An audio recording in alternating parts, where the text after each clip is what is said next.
മലയാള സിനിമയിൽ കല തീരെ കുറവാണ്. എന്നാൽ പിന്നെ എൻ്റെ വീട് വിറ്റ് കുറച്ച് കലയുണ്ടാക്കാമെന്ന് വെച്ചിട്ടല്ല വന്നത്.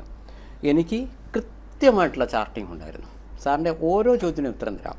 എനിക്ക് കൃത്യമായിട്ടുള്ള ചാർട്ടിങ് ഉണ്ട്. സിനിമ ചെയ്യാൻ വരുമ്പോൾ ഞാൻ മുൻകാലങ്ങളിൽ ആരുടെ അസിസ്റ്റൻ്റായി പോയിട്ടില്ല. എൻ്റെ ചെറുപ്പം മുതലുള്ളൊരു സ്ലോഗനാണ്, പണ്ഡിറ്റിനെ പോലെ ആരുമില്ല. ഇത് സ്കൂൾ പഠിക്കുന്ന മുതലുള്ള എൻ്റെ ഒരു സ്ലോഗനാണ്. ഞാൻ എന്നെ തന്നെ ഒന്ന് മോട്ടിവേറ്റ് ചെയ്യാൻ ഞാൻ പറയുന്നതാണ്, സന്തോഷ് പണ്ഡിറ്റിനെ പോലെ ആരുമില്ല. ഇതൊരു ഇതാണ്. അപ്പോൾ ഇതുകൊണ്ട് ഞാൻ അച്ഛനോട് പറഞ്ഞു, എനിക്ക് വേണ്ട എന്താണ്, സന്തോഷ് പണ്ഡിറ്റ് വെറൈറ്റി കേട്ടോ. ഇയാളൊരു സംഭവം, ഇയാളൊരു പ്രസ്ഥാനം, ഇയാളെപ്പോലെ മലയാള സിനിമയിൽ ആരുമില്ല. ഇങ്ങനെ പറയിപ്പിക്കണമെങ്കിൽ അച്ഛൻ പറഞ്ഞുകൊണ്ട് ഒരു സെക്കൻഡ് ഹാൻഡ് നടന വയ്ക്കുന്നു, ഞാൻ പൈസ കൊടുക്കുന്നു. ഞാൻ ചോദിക്കും അച്ഛനോട്, അച്ഛോ പൈസയുണ്ടെങ്കിൽ ഏത് പൊട്ടൊരു നിർമ്മാതാവായിക്കൂടെ? ഒരു സംവിധായകനാവാൻ എന്തെങ്കിലും കഴിവാണോ? ഒരു നടനാവാൻ എന്തെങ്കിലും കഴിവാണോ? ഒരു മേക്കപ്പ് ആർട്ടിസ്റ്റ് ആവാൻ ഒരു കഴിവാണോ? ഒരു ക്യാമറമാൻ കഴിവ് വേണോ? ഒരു നിർമ്മാതാവിന് എന്ത് കഴിവാണ് സാർ വേണ്ടത്? അച്ഛനും അമ്മയെ കൊടുക്കുന്ന കുറച്ച് പൈസ ആയാലും മതി, പ്രത്യേകിച്ച് കഴിവിൻ്റെ ആവശ്യമൊന്നുമില്ലല്ലോ. അപ്പം ഞാൻ പറഞ്ഞു, അങ്ങനെ ചെയ്യുന്നത് കൊണ്ട് എത്രയോ ഒരാളല്ലേ വരുള്ളൂ. എനിക്ക് സന്തോഷം വേണ്ടിയിട്ട് വെറൈറ്റി വേണം. എനിക്ക് ഉദ്ദേശിക്കുന്നത് ഇതാണ്. എന്നിട്ട് ഞാൻ പറഞ്ഞു, ഈ 5 lakhs ഒരു പടം ചെയ്യാം. അപ്പോൾ അതിനൊരു ഇതില്ലേ?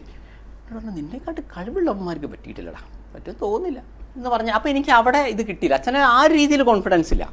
പിന്നെ പൈസ അല്ല ഇവിടുത്തെ വിഷയം. ഒരു നടനോ അല്ലെങ്കിൽ ഒരു ഗായകനോ മാത്രമേ ജനങ്ങൾ കൂടുതൽ ഐഡൻറ്റിഫൈ ചെയ്യുള്ളൂ. അല്ലാതെ ഞാൻ പറഞ്ഞപ്പോൾ മണിച്ചിത്രത്താഴ് എന്ന് പറഞ്ഞാൽ ഇത്രയും സൂപ്പർ ഹിറ്റ് സിനിമ, ആ സിനിമയെക്കുറിച്ച് ഞാൻ പറയുമ്പോൾ ഈ കേൾക്കുന്ന ആളുകളുടെ മനസ്സിലേക്ക് ഫസ്റ്റ് പോവുക ശോഭന മേഡം, ലാലേട്ടൻ, സുരേഷ് ഗോപി സാറ്, ഫാസിൽ സാറ്. അതൊരു സ്ക്രിപ്റ്റ് എഴുതിയ മധുമുട്ടത്തിൻ്റെ പേര് ഇപ്പോൾ എത്ര ആൾ ഓർത്തിട്ടുണ്ടോ? സാർ ഞാൻ പറഞ്ഞ് തെറ്റുണ്ടോ? അപ്പോൾ അതിൻ്റെ പുറകിൽ നിൽക്കുന്ന പല സോങ് എടുത്തു കഴിഞ്ഞാൽ ആ ഗായകനെക്കുറിച്ച് മാക്സിമം മ്യൂസിക് ഡയറക്ടർ, അത് എഴുതിയ ആളെക്കുറിച്ച് നമുക്ക് എത്ര പേർക്ക് അറിയാം. അപ്പോൾ എനിക്ക് മനസ്സിലായി, ജനങ്ങളെ മുന്നിൽ കിട്ടണമെങ്കിൽ എന്താണ്, ഒരു പാട്ടാണെങ്കിൽ എൻ്റെ ഗായകനാവണം. നിങ്ങൾക്ക് നാട്ടുകാരറിയലാണ് ഉദ്ദേശിക്കുന്നത്. എൻ്റെ പ്രധാന പ്രശ്നം അതായിരുന്നു. യെസ്, ഈ പട്ടി പൂച്ച നായ മൂരിയായിട്ടുള്ള ജീവിതമാണല്ലോ. മറ്റേ ഒരു പൂച്ച ചത്തു എന്ന് പറഞ്ഞാൽ ന്യൂസ് വരലില്ല. ഞാനൊരു വട്ടപ്പൂച്ചയെ ചോദിച്ചു കഴിഞ്ഞാൽ ചരമക്കോളത്ത് സന്തോഷ് പണ്ഡിറ്റ് മരിച്ചു എന്ന് വരാനില്ല. കാരണം ഞാൻ ഇപ്പോൾ PWDയിൽ അവസാനം ചീഫ് എഞ്ചിനീയർ ആവൂല. ചീഫ് എഞ്ചിനീയർ ആയിട്ട് പിരിഞ്ഞാലും ചീഫ് എഞ്ചിനീയർ അങ്ങനെ വരുള്ളൂ. അപ്പോൾ ജനങ്ങളെ മുന്നിൽ കിട്ടണമെങ്കിൽ ഒന്നുകിൽ നടനാവണം അല്ലെങ്കിൽ ഗായകനാവണം. അതിനാണോ ഈ നാട്ടുകാരുടെ മുമ്പിൽ കോട്ടും സൂട്ടും കണ്ണടയൊക്കെ ഇട്ടിട്ടുള്ളത്? സാർ അല്ല, ഞാൻ അതിലേക്ക് വരാം. അപ്പം ഞാൻ പറയുന്നത് ഇതിനു വേണ്ടിയാണ് ഞാൻ നായകനാവുന്നത്. അപ്പോൾ എൻ്റെ ഇനി അതായത് സിനിമ ചെയ്യാൻ പോകുന്ന ഒരു മനുഷ്യൻ സിനിമയല്ല പഠിച്ചത്. സിനിമ ചെയ്യാൻ പോകുന്നവൻ കലയെക്കുറിച്ച് ആലോചിച്ച് ഞാൻ തലമുണ്ടാക്കല്ല ചെയ്ത്. ഞാൻ ആലോചിച്ചത് ജനങ്ങളിലേക്ക് എങ്ങനെ ഒരു കാര്യം എത്താം.